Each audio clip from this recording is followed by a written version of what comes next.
I remember the day I met Alex like it was yesterday. I was at this little dive cafe, minding my own business, sipping on the cheapest coffee they had, trying to make sense of my scattered thoughts and plans. That's when he walked in, like a scene straight out of a movie, except there were no dramatic lights or music, just the sound of the bell above the door and the smell of stale coffee mixed with his aftershave. "Is this seat taken?" he asked, pointing to the chair across from me with a smile that could knock you off your feet. "Looks free to me," I replied, trying to sound cool and not at all flustered by his sudden appearance. We started talking, and damn, it was like we were cut from the same cloth. He was into all the junk I was, from binge-watching the same trashy series to arguing about the best pizza topping. It's pineapple, fight me. Fast forward a bit, and we're dating. Not just casual meetups, but the real deal. It felt like I'd known him my whole life, and before we knew it, we were talking about getting hitched. That's when the drama started. His parents, let me tell you, were something else. The first time I met them, it was like walking into a lion's den wearing a meat dress. They had this way of smiling while sizing you up, like they were deciding whether you were worth their time or not. "So, you're the girl Alex can't stop yapping about," his mom said, her voice dripping with something that was definitely not warmth. "Guilty as charged," I shot back, trying not to let her see she got to me. "They laid down the law pretty quick, telling us we needed to sign a prenup. Now, I ain't no gold digger, and I sure as hell don't need anyone's money, but that rubbed me the wrong way. I'll sign your prenup," I told them. "But I've got one condition. If one of us cheats, the cheater pays up 100 grand. Alex looked like I'd slapped him with a fish. "Babe, I'd never cheat on you," he said, all wide-eyed and serious. Yeah, well, my ex said the same thing before I caught him with his pants down, literally. "So, it's this or nothing." He agreed, and his parents did too, though they looked like they'd swallowed lemons. We thought that was the end of it, but boy, were we wrong. One evening, we were cuddled up on the couch, a tradition we had started since moving in together. We had this old, rickety couch that we swore we'd replace, but never did because, somehow, it had become our spot. The TV was on, but we weren't watching. We were too busy making plans for a trip to Italy we knew we couldn't afford but were determined to make happen. "Alex, think about it. The food, the wine, the art. We have to go," I said, my eyes sparkling with excitement. Alex laughed, wrapping his arm tighter around me. "Emily, babe, you had me at food. But let's face it, our bank account is more camping in the backyard than romantic getaway to Venice." I playfully nudged him. "So, we'll save. We'll cut back on. I don't know, things we don't need, like your video games." He feigned horror. "Not the video games. Take my shirts, my shoes, even my beloved coffee maker, but leave the games alone." We laughed, but that was us, always dreaming big but grounded in the reality of our modest lives. We didn't care, we were happy. The happiness wasn't just in the big moments, it was in the little things, too. Like how Alex would make breakfast on Saturdays. He couldn't cook to save his life, but he'd somehow mastered the art of scrambled eggs and toast, which he'd serve with a side of his terrible coffee. I loved those mornings. "Hey, I'm thinking scrambled eggs today, what do you think?" he'd ask, already heading to the kitchen. "Only if you promise not to burn the toast this time," I'd call out, followed by, "And I'm making the coffee." One day, the topic we had been avoiding came up. We were doing dishes together, a mundane task that somehow felt special because we were doing it together. "Emily, we need to talk about, starting a family," Alex said, breaking the comfortable silence. I paused, a plate in hand. "I know. It's scary, isn't it? What if we can't?" Alex turned to me, drying his hands on a towel. "Then we'll deal with it, together. But we won't know until we try, right? I mean, how hard can it be?" I laughed, a mix of nerves and love. Famous last words, babe. But that's how it was with us. No matter what we were facing, we faced it together. Even when his mom started dropping not-so-subtle hints about grandchildren every chance she got, we took it in stride. "Emily, darling, when are you going to give me some grandbabies? You're not getting any younger, you know," she'd say, her voice sweet but the message anything but. I'd bite my tongue, smile, and say, "We're working on it, aren't we, Alex?" And he'd jump in, "Yeah, Mom, lay off, will you?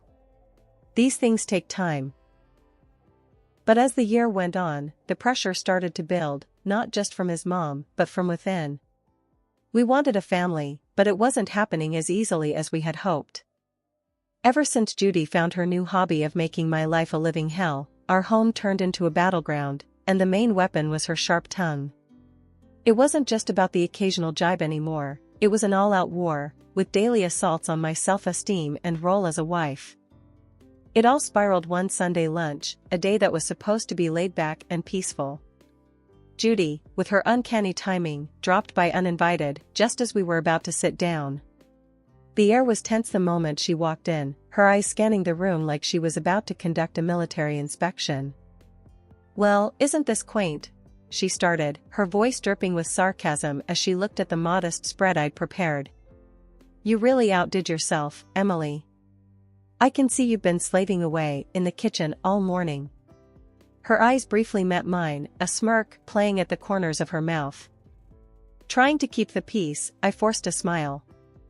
"It's nothing fancy, Judy. Just something simple and quick. Please, have a seat." As we sat down, the barrage began in earnest. "You know, Emily," Judy said, loading her voice with condescension, "I was talking to Mrs. Henderson the other day, and she mentioned how her grandson was just born. It got me thinking, when are you and Alex going to give me some good news? It's not like you're getting any younger." I felt my cheeks burn, a mix of embarrassment and anger. I glanced at Alex, hoping for some support, but he was suddenly very interested in his plate. "Mom, come on," Alex finally muttered, but it was half-hearted, and we all knew it. Judy plowed on, relentless. "And Alex, dear, I don't mean to be cruel, but you're not a charity. You work hard for your money. Why waste it on Emily if she can't do her basic duties as a wife? A cleaning service and a cook would be much more efficient, don't you think?" That's when I couldn't hold it back any longer. "Judy, I am trying my best here. It's not like I don't want to have kids. And as for the house and my cooking, well, I didn't realize marriage was a service contract." Judy scoffed. "Well, it's not a free ride either. You have responsibilities, Emily, which you're clearly not fulfilling." The room was heavy with tension, and I could feel the tears pricking at the back of my eyes. But what hurt the most wasn't Judy's words, it was Alex's silence. He finally spoke up, but it wasn't to defend me. "Yeah, Mom has a point. Maybe we should consider getting some help around here. Would make things easier for you, too." "Easier for me?" His words felt like a betrayal. It was clear I was on my own in this. Over the next few days, Judy's visits became more frequent, and with each visit, her criticism grew sharper. She'd inspect the house, pointing out every speck of dust or a pillow out of place. "You call this clean?" she'd scoff. My eyes must be deceiving me, because this looks like a pigsty. Then came the comments about my appearance. "Is that what you're wearing? You know, a wife should dress to please her husband. It's no wonder Alex is always so tired, he has to come home to this." I tried to fight back. "Judy, I don't dress for Alex, I dress for myself. And he's always so tired because he works hard, not because of what I wear." But it was like talking to a brick wall. Judy had made up her mind about me, and nothing I said or did would change it. Alex's stance, or lack thereof, was the biggest blow. Each night, after his mom's departure, we'd argue. "Why won't you stand up for me, Alex? She's walking all over us, and you're just letting her." "Emily, she's old, set in her ways. What do you want me to do, kick my own mom out?" "No, but I want you to be my husband, to stand by me, not her." It was clear this was more than just about Judy's disapproval. It was about us, our marriage, and whether we were strong enough to stand together or let Judy's criticisms tear us apart. As the days turned into weeks, I realized that this wasn't just a phase. It was a full-blown siege, and if we didn't do something soon, there might not be anything left to save. Things between me and Alex had been icy since Judy ramped up her campaign of critique. But it wasn't just the homefront that was feeling the strain. Alex himself had started acting weird, and not in a he's just stressed at work kind of way. It was something else, something that made my stomach twist in knots. It started with the phone calls. Alex had always been pretty open about his phone, we didn't keep secrets from each other. But then, he started stepping out of the room every time he got a call. And it was always the same caller ID, John Work. Who's John Work? I asked one evening, trying to keep my voice casual. Alex flinched, a telltale sign that he was on edge. Oh, just a new guy at the office. Lots of questions, you know? But it didn't stop there. Alex, who was as far from a fashionista as you could get, suddenly started caring about his appearance. Gone were the days of graphic tees and worn-out jeans. Now, it was all crisp shirts and slacks. And cologne, he was using cologne now. Since when did he care about smelling like a department store? What's with the new look, Alex? Got a job interview or something? I joked one morning, watching him comb his hair in a way I'd never seen before.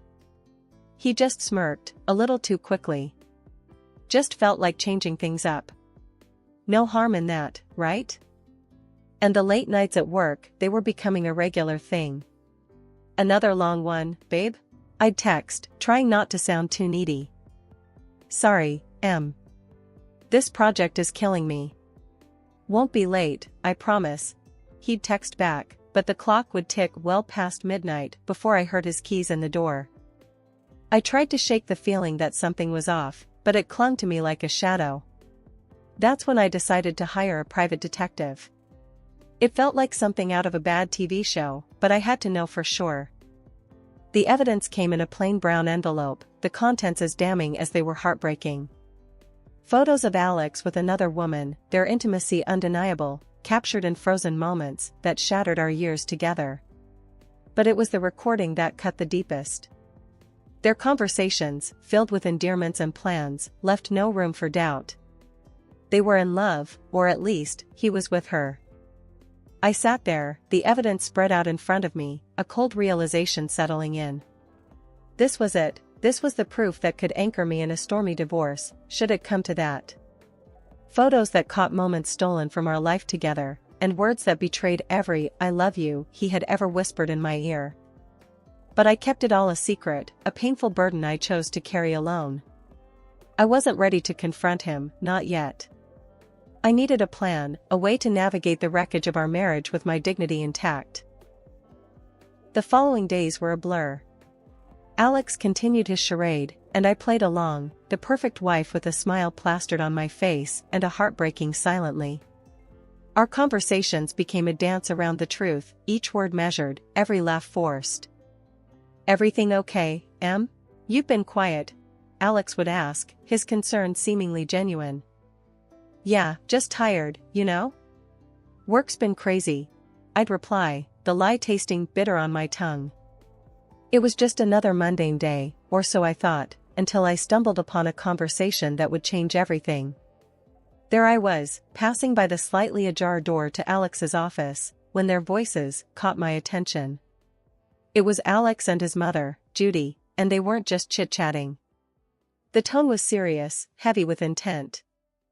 I'm telling you, Mom, I can't do this anymore. It's not just about the kids, I've lost all feeling for Emily. It's like we're roommates, not husband and wife. Alex's voice, strained and tired, floated through the gap. Judy's voice, ever so sharp, replied, Well, of course, you feel that way. She's not given you a child, and let's be honest, what else has she brought to this marriage? But let's not be hasty. My 70th birthday is coming up, and we wouldn't want to miss out on a generous gift from her, now would we? The cynicism in her voice was like a knife twisting in my gut. They were plotting against me, using me until they deemed it convenient to throw me aside. And after we get a nice, expensive gift, we can kick her to the curb, right? Alex said, his voice cold and calculating. Exactly, dear.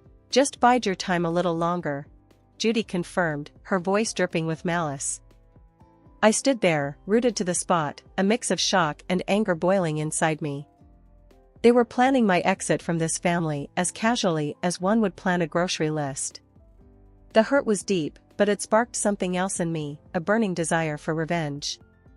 They thought they could use me, discard me at their convenience? I'd show them I wasn't just some pawn in their twisted game. A few days later, during a family dinner that felt more like a farce than a meal, Judy brought up her upcoming birthday.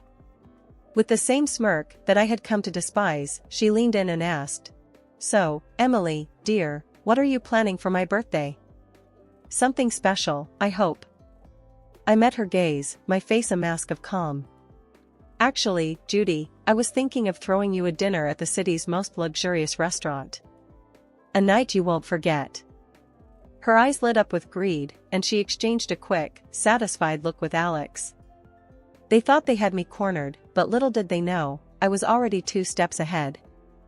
"Oh, Emily, that sounds delightful. Just close family, you know." "Keep it intimate," Judy said, her voice oozing fake sweetness. "Of course, Judy. It'll be our pleasure," I replied, the words tasting like ash in my mouth. The weeks leading up to Judy's 70th birthday felt like a slow march towards D-Day. Every smirk from her, every indifferent shrug from Alex, fueled my resolve.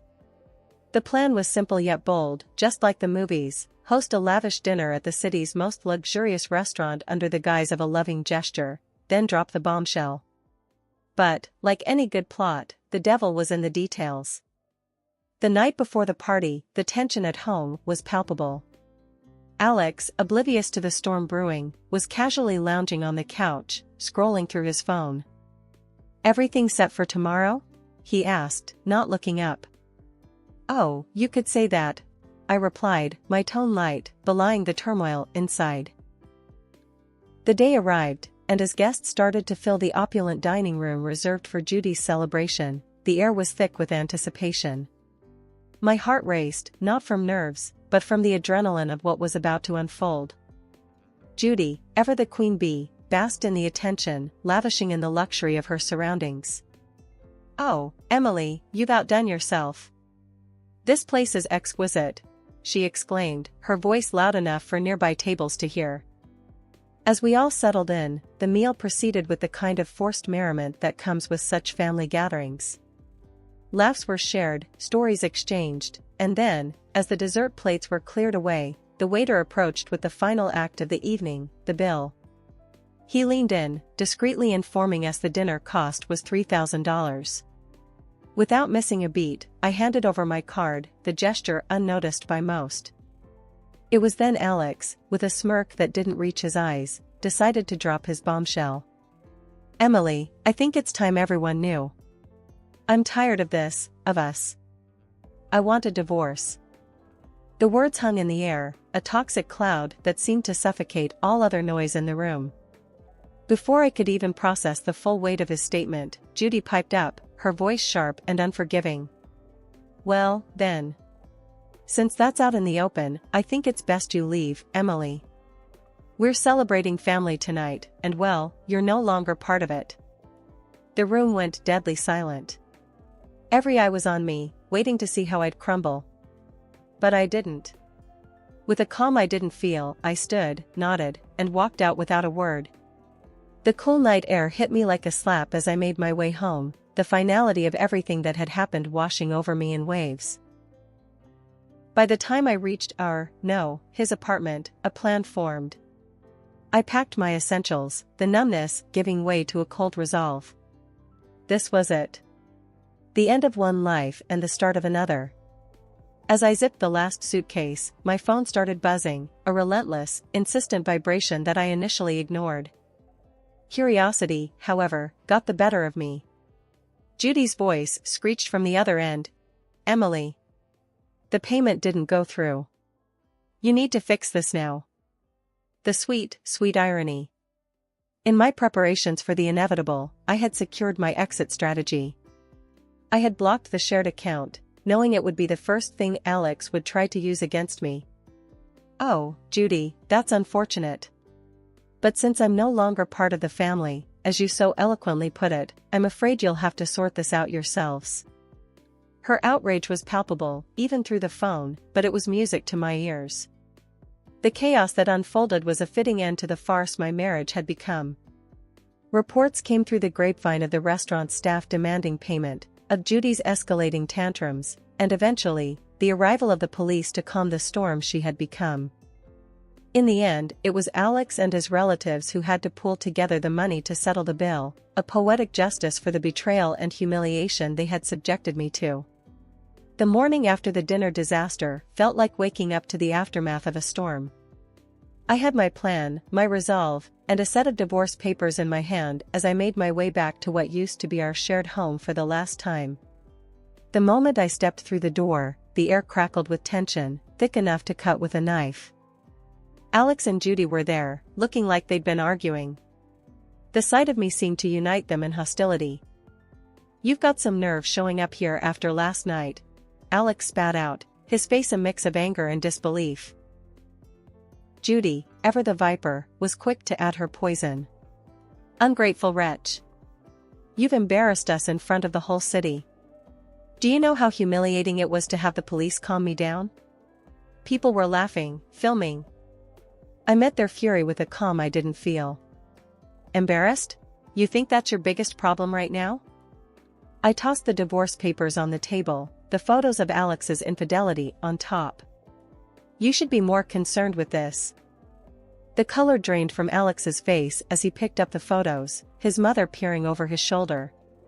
Their outrage turned to shock, then to panic as they realized the extent of what I had. "And let's not forget the prenup, shall we?" I continued, my voice steady. "You cheat, you pay. $100,000, to be exact." Judy's face twisted into a snarl. "You wouldn't dare. You can't do this to us." "Oh, but I can. And I will." My tone was cold, final.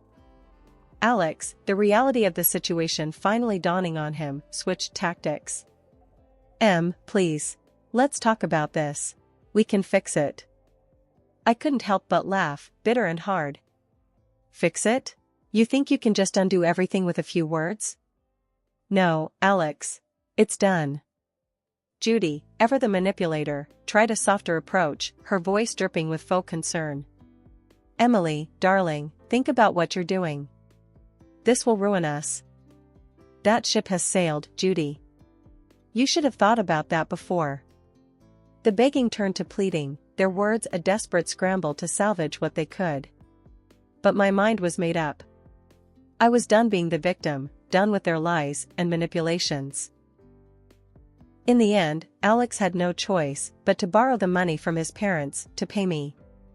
As I left that house for the last time, check in hand, I felt a weight lift off my shoulders. After everything went down, I used the payout from Alex to put a down payment on a small but cozy place of my own. It's funny, you know, how much peace you can find in the walls of a place that's just yours, where every nook feels like a sanctuary from the chaos of the past. Life's quieter now, and I like it that way. I've got a job that keeps me busy, neighbors who nod and smile, and a little garden that's all mine to tend to. But every once in a while, the grapevine tosses a juicy bit my way about Alex and Judy. Just the other day, I was grabbing coffee from the corner spot where locals hang, and I bumped into someone from the old neighborhood. After the usual pleasantries, they leaned in, voice dropping to a conspiratorial whisper. "Hey, have you heard about the latest drama with your ex and his mom?"